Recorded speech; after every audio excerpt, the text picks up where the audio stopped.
এই যে আজকে আমি চিকেন রান্না করব অল্প মশলায়, খুবই অল্প মশলায়, এই এত গরমেতে। এই যে আমি কড়াইতে তেল দিয়ে দিলাম, কড়াইতে সর্ষের তেল দিয়ে দিলাম পরিমাণ মতন। এবারে দেব একটা তেজপাতা, আর একটু তেল মনে হয় লাগবে, তাই আর একটু তেল দিয়ে দিলাম।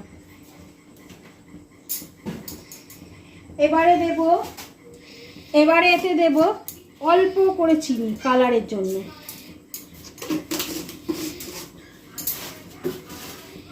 এবার তেলটা গরম হতে থাক।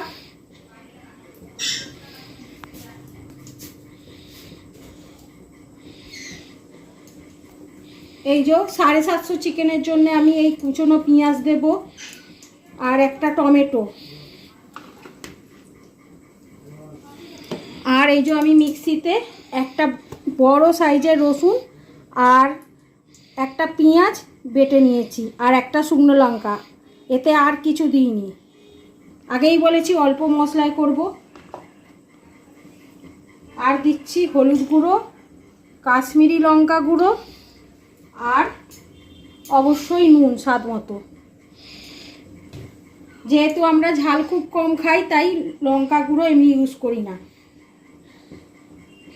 এই যে তেলটা এবার গরম হয়ে গেছে, এবারে আমি দিয়ে দেব পেঁয়াজ কুচি।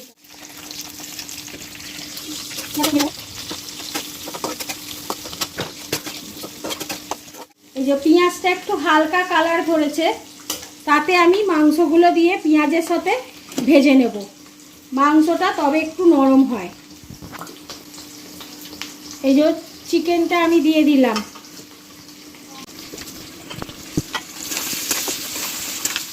ভাজতে ভাজতেই ওতে দিয়ে দেব পরিমাণ মতো নুন,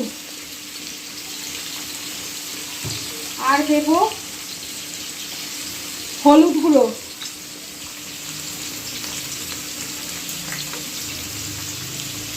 আর এই টমেটোটা দিয়ে ভাজতে থাকবো।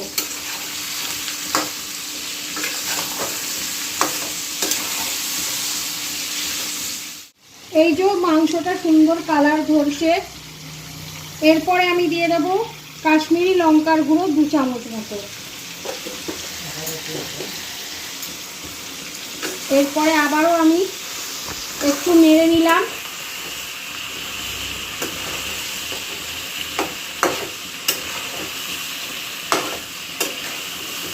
দেখুন কি সুন্দর একটু কালার এসেছে। এরপরে আমি দিয়ে দেব মশলাটা।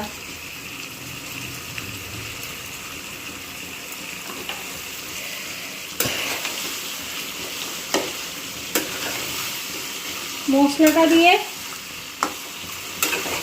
ভালোভাবে কষিয়ে নেব। এই যে আমার ভালোভাবে কষানো হয়ে গেছে মাংসটা।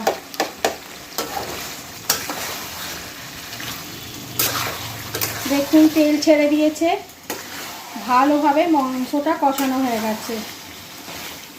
আর নুন আমি যেহেতু আগেই দিয়েছি, এবার আপনারা খেয়ে দেখবেন যে আরও নুন লাগবে কি না। আমার আর লাগবে না, এটা নুন দিতে লাগবে না মাংসটাতে। এবারে আমি দিয়ে দেবো পরিমাণ মতো জল, একটু বেশি করে জল দিয়ে দেবো, যাতে মাংসটা সেদ্ধ হয়ে যাবে আর জলের পরিমাণটা ঠিকঠাক এসে যাবে। এইবারে এটাকে হতে দেব, সেদ্ধ হতে দেব। এই যে চিকেন কষা হয়ে গেল, একটু ঝোলঝোলই রেখেছি। আমার চিকেন কষা রেডি।